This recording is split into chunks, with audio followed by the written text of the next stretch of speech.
ಚಿಕ್ಕೋಡಿಯ CLE ಸಂಸ್ಥೆಯು ಸತತ 50 ವರ್ಷಗಳ ಕಾಲ ಶಿಕ್ಷಣ ಕ್ಷೇತ್ರದಲ್ಲಿ ಸೇವೆ ಸಲ್ಲಿಸುವ ಮೂಲಕ ಇದೀಗ ಸುವರ್ಣ ಮಹೋತ್ಸವದ ಸಂಭ್ರಮದಲ್ಲಿದೆ. ಮೂರ್ತಿ ಅನಾವರಣವನ್ನು ನೆರವೇರಿಸಿದ ಬಿಎಸ್ ಯಡಿಯೂರಪ್ಪ ಅವರು ಎಂಕೆ ಕವಟಗಿಮಠ್ ಅವರು ಶಿಕ್ಷಣ ಕ್ಷೇತ್ರದಲ್ಲಿ ಮಾಡಿದ ಕ್ರಾಂತಿ ನಿಜಕ್ಕೂ ಅಜರಾಮರ ಎಂದರು. ಚಿಕ್ಕೋಡಿಯ ಸಿಎಲ್ಇ ಸಂಸ್ಥೆಯು ಸುವರ್ಣ ಮಹೋತ್ಸವದ ಸಂಭ್ರಮದಲ್ಲಿದ್ದು, ಕಲ್ಲಯ್ಯ ಸ್ವಾಮಿ ಕವಟಗಿಮಠ್ ಆಂಗ್ಲ ಮಾಧ್ಯಮ ಶಾಲೆ ಮತ್ತು ಪದವಿ ಪೂರ್ವ ಕಲಾ ವಾಣಿಜ್ಯ ಹಾಗೂ ವಿಜ್ಞಾನ ಮಹಾವಿದ್ಯಾಲಯದ ನೂತನ ಕಟ್ಟಡದ ಉದ್ಘಾಟನಾ ಸಮಾರಂಭವನ್ನು ಹಮ್ಮಿಕೊಳ್ಳಲಾಗಿತ್ತು. ಸತತ 50 ವರ್ಷಗಳ ಕಾಲ ಶಿಕ್ಷಣ ಕ್ಷೇತ್ರದಲ್ಲಿ ಕ್ರಾಂತಿ ಮಾಡಿದ ಸಂಸ್ಥೆಯು ಬಡ ಹಾಗೂ ಗ್ರಾಮೀಣ ವಿದ್ಯಾರ್ಥಿಗಳ ವಿದ್ಯಾರ್ಜನೆಯ ವಿಷಯವನ್ನು ಮುಖ್ಯ ಉದ್ದೇಶವನ್ನಾಗಿರಿಸಿಕೊಂಡು ಸ್ಥಾಪಿಸಲಾದ ಸಂಸ್ಥೆಯು ಯಶಸ್ವಿ 50 ವರ್ಷಗಳನ್ನು ಪೂರೈಸಿದ್ದು, ಸುವರ್ಣ ಮಹೋತ್ಸವದ ನಿಮಿತ್ತ ವಿವಿಧ ಕಾರ್ಯಕ್ರಮಗಳನ್ನು ಆಯೋಜಿಸಲಾಗಿತ್ತು. ಕಾರ್ಯಕ್ರಮದ ದಿವ್ಯ ಸಾನ್ನಿಧ್ಯವನ್ನು ನಿಡ್ಸೋಶಿಯ ಪಂಚಮ ಶಿವಲಿಂಗೇಶ್ವರ ಸ್ವಾಮೀಜಿಗಳು, ಮುರುಗೋಡದ ನೀಲಕಂಠ ಮಹಾಸ್ವಾಮೀಜಿಗಳು, ಧಾರವಾಡದ ಮುರುಘಾ ಮಠದ ಮಲ್ಲಿಕಾರ್ಜುನ ಮಹಾಂತ ಸ್ವಾಮೀಜಿಗಳು, ಚಿಂಚಣಿಯ ಸಿದ್ಧ ಸಂಸ್ಥಾನ ಮಠದ ಅಲ್ಲಮ ಪ್ರಭು ಶ್ರೀಗಳು, ಹುಕ್ಕೇರಿಯ ಚಂದ್ರಶೇಖರ್ ಶಿವಾಚಾರ್ಯ ಸ್ವಾಮೀಜಿಗಳು, ಚಿಕ್ಕೋಡಿಯ ಚರ್ಮೂರ್ತಿ ಮಠದ ಸಂಪಾದನಾ ಸ್ವಾಮೀಜಿಗಳು ವಹಿಸಿದ್ದರು. ಲಿಂಗೈಕ್ಯ ಎಂಕೆ ಕವಟಗಿಮಠ್ ಅವರ ಮೂರ್ತಿ ಅನಾವರಣವನ್ನು ಮಾಡಿದ ಮಾಜಿ ಮುಖ್ಯಮಂತ್ರಿಗಳಾದ ಸನ್ಮಾನ್ಯ ಶ್ರೀ ಬಿಎಸ್ ಯಡಿಯೂರಪ್ಪರವರು ಮಾತನಾಡಿ, ಸತ್ತ ಮೇಲೆ ಸಮಾಧಿಯಲ್ಲಿ ಜಾಗ ಪಡೆಯುವುದು ಮುಖ್ಯವಲ್ಲ, ಬದಲಿಗೆ ಜನರ ಹೃದಯದಲ್ಲಿ ಸ್ಥಾನ ಪಡೆಯುವುದು, ಅವರ ಹೃದಯದಲ್ಲಿ ಅಜರಾಮರವಾಗಿ ಉಳಿಯುವುದು ಮುಖ್ಯ ಎಂದರು. ಎಂಕೆ ಅಣ್ಣ ಎಂದೇ ಹೆಸರುವಾಸಿಯಾಗಿರುವ ಅವರು ಶಿಕ್ಷಣ ಕ್ಷೇತ್ರದಲ್ಲಿ ಮಾಡಿದ ಕಾರ್ಯ ನಿಜಕ್ಕೂ ಗಮನಾರ್ಹ. ಸಂಸ್ಥೆಯಲ್ಲಿ ಜಾತಿ ಭೇದವನ್ನು ಮಾಡದೆ ಹಿಂದೂ ಮುಸ್ಲಿಂ ಪ್ರತೀಕವಾಗಿರುವ ಈ ಸಂಸ್ಥೆಯು ತನ್ನ ಕಾರ್ಯವ್ಯಾಪ್ತಿಯನ್ನು ಹೆಚ್ಚಿಸಿಕೊಳ್ಳುತ್ತಲೇ ಇದೆ. ಮಹಾತ್ಮರ ವಾಣಿಯಂತೆ ಶಿಕ್ಷಣ ಒಬ್ಬ ವ್ಯಕ್ತಿಯನ್ನು ದೈವತ್ವಕ್ಕೆ ಕರೆದೊಯ್ಯುವ ಶಕ್ತಿಯನ್ನು ಹೊಂದಿದೆ. ಸದ್ಯದ ಸ್ಥಿತಿಯಲ್ಲಿ ಪಾಶ್ಚಾತ್ಯ ಸಂಸ್ಕೃತಿಯತ್ತ ಆಕರ್ಷಿತರಾಗುತ್ತಿರುವ ಯುವಜನತೆ ಅವರ ಶಿಕ್ಷಣ ಪದ್ಧತಿಗಳನ್ನು ಅನುಸರಿಸುವ ಮೂಲಕ ಅಭೂತಪೂರ್ವ ಸಾಧನೆಗೈದು ಜಗತ್ತೇ ಭಾರತದತ್ತ ತಿರುಗಿ ನೋಡುವಂತಹ ಸಾಧನೆಗಳನ್ನು ಮಾಡಬೇಕಿದೆ ಎಂದು ತಿಳಿಸಿದರು. ರೈತ ಭೂಮಿಯನ್ನು ಉತ್ತು ಬಿತ್ತುವ ಮೂಲಕ ಫಲ ಪಡೆಯುತ್ತಾನೆ, ಆದರೆ ವಿದ್ಯಾರ್ಥಿ ಜೀವನದಲ್ಲಿ ಜ್ಞಾನವೆಂಬ ಬೀಜವನ್ನು ವಿದ್ಯಾರ್ಥಿಗಳಲ್ಲಿ ಬಿತ್ತಿದಾಗ ಯಶಸ್ಸು ಎಂಬ ಫಲ ದೊರೆಯುವುದು ಎಂದರು. ಈ ನಿಟ್ಟಿನಲ್ಲಿ ಸಿಎಲ್ಇ ಸಂಸ್ಥೆಯು ಶಿಕ್ಷಣ ಕ್ಷೇತ್ರದಲ್ಲಿ ಮಾಡುತ್ತಿರುವ ಕ್ರಾಂತಿ ನಿಜಕ್ಕೂ ಶ್ಲಾಘನೀಯ ಎಂದರು.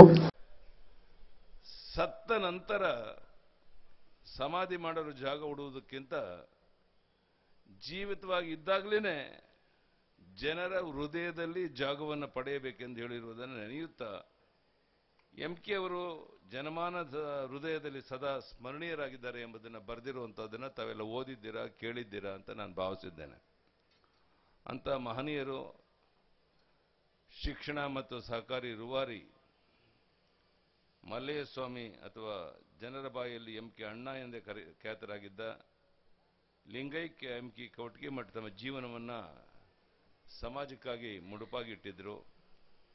ಇವರು ಪಡೆದಂಥ ಶಿಕ್ಷಣ ತೀರಾ ಕಡಿಮೆ ಆಗಿದ್ರು. ಬದುಕಿನ ಅನುಭವದ ಶಾಲೆಯಲ್ಲಿ ಎಲ್ಲವನ್ನ ಸಂಪಾದಿಸಿ ತಮ್ಮ ಪ್ರತಿಭೆ ಮುತ್ಸದ್ದಿತನಗಳಿಂದ ಜಯಶಾಲಿಯಾಗಿ ಬಹುಮುಖ ಕ್ಷೇತ್ರಗಳಲ್ಲಿ ನೆನಪಿನಲ್ಲಿ ಉಳಿಯುವಂತೆ ಕಾರ್ಯವನ್ನು ಮಾಡಿದ್ದಾರೆ. ಸಹಕಾರಿ ರಂಗದ ಧುರೀಣರಾಗಿ ಬೆಳೆಯುತ್ತಾ ಚಿಕ್ಕೋಡಿ ಭಾಗದಲ್ಲಿ ಅವರು ಮಾಡಿದ ರಾಜಕೀಯ ಸಹಕಾರ ಹಾಗೂ ಶೈಕ್ಷಣಿಕ ಕ್ಷೇತ್ರದಲ್ಲಿ ಅವರ ಸೇವೆ ಚಿರಸ್ಮರಣೀಯವಾಗಿರುವಂತಹದ್ದು ಅಂತ ನಿಮಗೆಲ್ಲ ಗೊತ್ತಿರುವಂಥ ಸಂಗತಿ. ಭಾಗದಲ್ಲಿ ಒಂದು ನೆಟ್ಟ ಸಹಕಾರದ ಮರ ಇಂದು ಹೆಮ್ಮರವಾಗಿ ಬೆಳೆದಿರುವಂತಹದ್ದು. ಕಲ್ಲಯ್ಯ ಸ್ವಾಮಿಗಳು ಹೆಜ್ಜೆ ಎಲ್ಲೆಲ್ಲಿ ಇಟ್ಟಿದ್ದಾರೆ ಅಲ್ಲಿ ಯಶಸ್ಸು ಕಂಡಂತಹದ್ದನ್ನ ತಾವು ಪ್ರತ್ಯಕ್ಷ ನೋಡಿದಿರ ಅಂತ ಮಹನೀಯರ ಸ್ಮರಣೆ ನಾವಿವತ್ತು ಮಾಡ್ಕೊತಾ ಇದ್ದೇವೆ. ಒಬ್ಬ ವ್ಯಕ್ತಿ ಶಿಕ್ಷಣದಿಂದ ದೈವತ್ವಕ್ಕೆ ಏರಬಹುದು, ತನಗೆ ಬರುವಂತ ಅನೇಕ ಸಮಸ್ಯೆ ಸವಾಲುಗಳನ್ನು ಎದುರಿಸಿ ಬದುಕಬಹುದು, ಇಲ್ಲದಿದ್ದರೆ ಪಶುವಿನಂತೆ ಜೀವನ ನಡೆಸಬೇಕಾಗುತ್ತೆ ಅನ್ನುವಂಥದ್ದು ಅವರ ಮಾತು. ಅದಕ್ಕಾಗಿಯೇ ಪ್ರಧಾನಮಂತ್ರಿ ನರೇಂದ್ರ ಮೋದಿಯವರು ಈ ದೇಶದ 18-19 ವರ್ಷದ ಪ್ರಾಯದ ಯುವಕ ಯುವತಿಯರು ಉನ್ನತ ಶಿಕ್ಷಣವನ್ನು ಪಡೆದು ಈ ದೇಶಕ್ಕೆ ಮಾರ್ಗದರ್ಶನ ಮಾಡಬೇಕು ಅಂತ ಅವರ ಅಪೇಕ್ಷೆ ಇದೆ. 21ನೇ ಶತಮಾನ ಅಂತ ಹೇಳಿದ್ರೆ ಭಾರತೀಯರ ಶತಮಾನ ಅಂತ ಜಗತ್ತು ನಮ್ಮ ಕಡೆ ನೋಡುವಂಥ ಈ ಕಾಲದಲ್ಲಿ ನಿಮ್ಮ ಪಾತ್ರ ಎಷ್ಟು ದೊಡ್ಡದು ಅನ್ನೋದನ್ನ ನಾವಿಲ್ಲಿ ಕುಂತಿರೋರು ಎಲ್ಲರೂ ಸಹ ಅರ್ಥ ಮಾಡ್ಕೋಬೇಕು. ಮನುಷ್ಯ ಇವತ್ತು ಅಕ್ಕಿಯಂತೆ ಆರಬಲ್ಲ, ಮೀನಿನಂತೆ ಈಜಬಲ್ಲ, ಆದರೆ ಅವನು ಒಳ್ಳೆಯ ಮಾದರಿ ಜೀವನವನ್ನು ನಡೆಸಬೇಕಾದ್ರೆ ಶಿಕ್ಷಣ ಅತ್ಯಂತ ಅಗತ್ಯವಾಗಿರುವಂಥದ್ದು. ಇಂದು ಅಮೆರಿಕ, ಜಪಾನ್, ಆಸ್ಟ್ರೇಲಿಯಾ ಇತ್ಯಾದಿ ರಾಷ್ಟ್ರಗಳು ಮುಂದೆ ಬಂದಿವೆ. ಏಕೆ ಅಂತ ಹೇಳಿದ್ರೆ ಅಲ್ಲಿ ಶಿಕ್ಷಣಕ್ಕೆ ಬಲವಾದ ಒಂದು ಅಡಿಪಾಯವನ್ನು ಹಾಕಿಕೊಟ್ಟಿದ್ದಾರೆ, ಶಿಕ್ಷಣಕ್ಕೆ ಹೆಚ್ಚು ಮಹತ್ವವನ್ನು ಕೊಟ್ಟಿದ್ದಾರೆ ಅನ್ನೋದನ್ನು ನಾವ್ಯಾರು ಮರಿಬಾರದು. ನಾವು ಪಾಶ್ಚಾತ್ಯ ಸಂಸ್ಕೃತಿಗೆ ಬಲಿಯಾಗ್ತಿದ್ದೀವಿ ಹೊರತು ಪಾಶ್ಚಾತ್ಯ ರಾಷ್ಟ್ರಗಳಲ್ಲಿ ಶಿಕ್ಷಣಕ್ಕೆ ಯಾವ ರೀತಿ ಮಹತ್ವವನ್ನು ಕೊಟ್ಟಿದ್ದಾರೆ ಈ ಬಗ್ಗೆ ತಿಳ್ಕೊಳ್ಳುವಂಥ ಆ ದಿಕ್ಕಿನಲ್ಲಿ ನಡೆಯುವಂಥ ಪ್ರಯತ್ನ ಇನ್ನೂ ನಾವು ಮಾಡಬೇಕಾಗಿದೆ.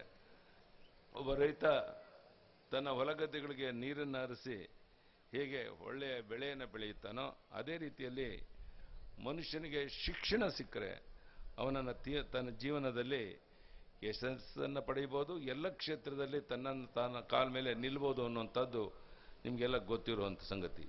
ಈ ಹಿನ್ನೆಲೆಯಲ್ಲಿ ಈ CLE ಶಿಕ್ಷಣ ಸಂಸ್ಥೆ ಈ ಭಾಗದಲ್ಲಿ ಅತ್ಯಂತ ಒಳ್ಳೆಯ ಕೆಲಸವನ್ನು ಮಾಡ್ತಾ ಇದೆ. ಅದರಲ್ಲಿ ಯಶಸ್ಸು ಪಡೆಯಲಿ ಅಂತ ಹಾರೈಸ್ತೇನೆ.